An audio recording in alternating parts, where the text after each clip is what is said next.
সম্মানিত দর্শক শ্রোতা, আমরা চলে যাচ্ছি একটা স্বাস্থ্য টিপস বলতে। খুবই কার্যকর কিছু স্বাস্থ্য টিপস যা বদলে দেবে আপনার জীবন। কথাটা কত সুন্দর না? যা বদলে দেবে আপনার জীবন। দেখুন আমরা কি আছে এর মধ্যে, চলুন। স্বাস্থ্যই সকল সুখের মূল হলেও দুঃখের বিষয় হলো আমরা স্বাস্থ্য টিপস বা কোনো প্রকার স্বাস্থ্যবিধি অনেক সময়ই মেনে চলি না, অথবা আমরা স্বাস্থ্যবিধি বা স্বাস্থ্য টিপস সম্পর্কে কোনো প্রকার ধারণাই রাখি না। অনেকে আছে আবার অনেক ধারণা রাখেন, ফলে আমাদের অজ্ঞতাবশত আমাদের অকালে বা অসময়ে স্বাস্থ্যহানি ঘটে বা অনেক অসুস্থতায় আমরা পড়ি। তাই আর দেরি না করে আসুন জেনে নেই কয়েকটি সহজ ও সেরা আধুনিক স্বাস্থ্য টিপস। যেমন সর্বপ্রথম সকালে পানি পান করা। আমি একটু আগেই আপনাদেরকে এই অনুষ্ঠানে বলেছি, সকালে ঘুম থেকে উঠে বসবেন, বসেই প্রথমে পানি পান করবেন। তো পানিটা একটা হালকা উষ্ণ পানি হলে ভালো, আর এখন শীতের সময় এসছে, উষ্ণ পানি ভালো লাগবে। যেহেতু আমাদের দিন শুরু হয় সকাল দিয়ে, তাই সকালের স্বাস্থ্য টিপস মানা আমাদের অতি জরুরি। সকালে ঘুম থেকে ওঠার পরই খালি পেটে পানি পান করতে হবে এবং এটা অত্যন্ত উপকারী স্বাস্থ্য টিপস। এর ফলে অনেক প্রকার রোগ থেকে শরীরকে সহজেই মুক্ত রাখা যায়। ঠিক এ কারণেই বিশেষজ্ঞরা সকালে এক গ্লাস বিশুদ্ধ হালকা গরম উষ্ণ পানি বা গরম বা উষ্ণ পানি পান করবেন, এই পরামর্শ তারা দিয়ে থাকেন। এছাড়া সকালে খালি পেটে পানি পান করলে আরও অনেক উপকার পাবেন। এ ধরনের ভিডিও আমাদের ইউটিউব চ্যানেলে আছে, ওখান থেকে যদি চান আরও দেখে নিতে পারবেন। প্রতিদিন ফল খাওয়া, যারা ফল খেতে পারেন তারা প্রতিদিন ফল খাবেন। অনেকেই তার বিভিন্ন স্বাস্থ্যের নানা রকম অসুখের জন্য ফল খেতে পারে না, বাট যারা খেতে পারেন তারা খাবেন। খুব দামি মাছ মাংস খেলেই আমাদের খাদ্যের সকল চাহিদা পূরণ হয় না। এ বিষয়ে আমাদের বিশেষজ্ঞরা মত দিয়েছেন, তাদের মতের কথাই বলছি। কিন্তু এ ধারণা ঠিক নয়। তাই প্রতিবেলা ভাত তরকারির উপর ঝাঁপিয়ে না পড়ে টাটকা ফল খাওয়ার অভ্যাস করতে হবে। আপনি তরকারি খাবেন, ভেজিটেবল খাবেন, সাথে সাথে নিয়মিত কিছু ফলও আপনি খাবেন, যেটা আপনার শরীরে অনেক উপকার আসবে। কাঁচা পাকা বিভিন্ন ফলে প্রচুর পরিমাণে ভিটামিন সি, ভিটামিন এ সহ প্রায় সকল প্রকার ভিটামিনই থাকে। ভিটামিন সি ত্বক ভালো রাখে এবং আমাদের চেহারার সৌন্দর্য বৃদ্ধি করে, কিন্তু ভিটামিন সি তাপে নষ্ট হয় না। এজন্য আমরা শুধুমাত্র রান্না করা খাবারের উপর নির্ভর হয়ে থাকলে এ সকল অতি প্রয়োজনীয় খাদ্য উপাদান থেকে বঞ্চিত হব। আপনি ভিটামিন সি যে সমস্ত ফলমূলে আছে এগুলো খাবেন অবশ্যই। সুতরাং আমাদের স্বাস্থ্য শরীরও ভালো থাকা বা নিরোগ রাখার জন্য, যাতে রোগ না থাকে, স্বাস্থ্য রোগেরই অধিকারী হতে হলে প্রতিদিন টাটকা ফল খাওয়ার অভ্যাস করতে হবে এবং নিয়মিত আপনার প্রেয়ারের মধ্যে আল্লাহ পাককে বলেন, হে আল্লাহ পাক, তুমি আমাকে যে কোনো বিনিময়ের ওসিলে সুস্থ রাখুন। নিয়মিত ব্যায়াম করা, exercise is medicine. Exercise is medicine for today and tomorrow. এই বিষয়ে অনেকবার বলছে এক্সারসাইজ। দেখি আজকে কি আছে। ব্যায়াম করার বিষয়টি আমরা সকলেই জানি, কিন্তু আমার দুঃখের বিষয় হলো বিনা পয়সায় পাওয়া এই সেরা স্বাস্থ্য টিপস আমরা মানতে রাজি নই। ঠিক মানতে রাজি নই তা নয়, এমনও হতে পারে যে আমরা জানি না যে এক্সারসাইজটি কীভাবে করতে হবে। আবার অলসতার জন্য অনেক সময় এক্সারসাইজ হয় না।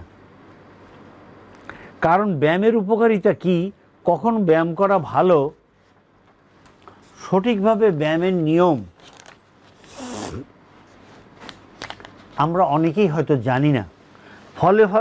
ফলে আমাদের অনেকেই কিছু দিন ব্যায়াম করলেও পরে আর আগ্রহ থাকে না, তাই ব্যায়ামের গুরুত্ব মাথায় অবশ্যই রাখতে হবে। কেন?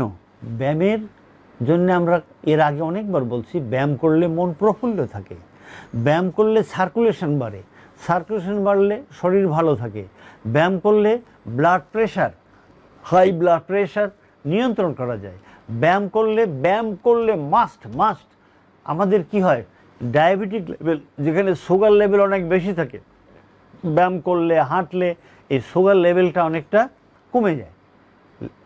মানে অনেকেই দেখা গেছে যে উনি ব্যায়াম করে এমন অবস্থায় আছেন যে ওনার ডায়াবেটিস নাই হয়ে গেছে। অর্থাৎ ব্যায়াম করার জন্যে ওনার কোনো প্রকার বাইরের ওষুধ, ইনসুলিন, ট্যাবলেট, ক্যাপসুল ওনার নিতে হয় না। সো ব্যায়াম এত স্বাস্থ্যকারী।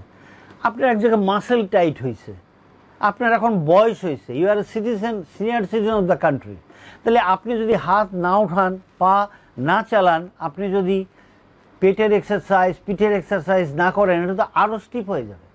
সুতরাং exercise is medicine for today and tomorrow. পুষ্টিমান বিবেচনা করে খাবার খাওয়া, খাবারে কোন কোন খাবারে কীরকম পুষ্টি আছে এটা জানা দরকার। এবং আমাদের দেশে এখন একটা বড় জিনিস হলো, যারা পুষ্টিবিদ, যারা পুষ্টি বিশেষজ্ঞ, যারা পুষ্টি বিজ্ঞানী, তারা এখন প্র্যাকটিস করেন। বিভিন্ন হসপিটাল অথবা নিজস্ব চেম্বার আছে, সেখানে তারা এই উপদেশ দেয়। সুতরাং আপনারা অবশ্যই তাদের উপদেশ নেবেন। আর চলুন আমি একটু আপনাদেরকে আমার দিক থেকে একটু টিপস দেই। কি? খিদে পেলে আমরা কোনো কিছু বিবেচনা না করেই খেয়ে ফেলি। আরে ভাই, প্রচণ্ড ক্ষুধা লাগছে, এখন বিবেচনা করার সময় আছে?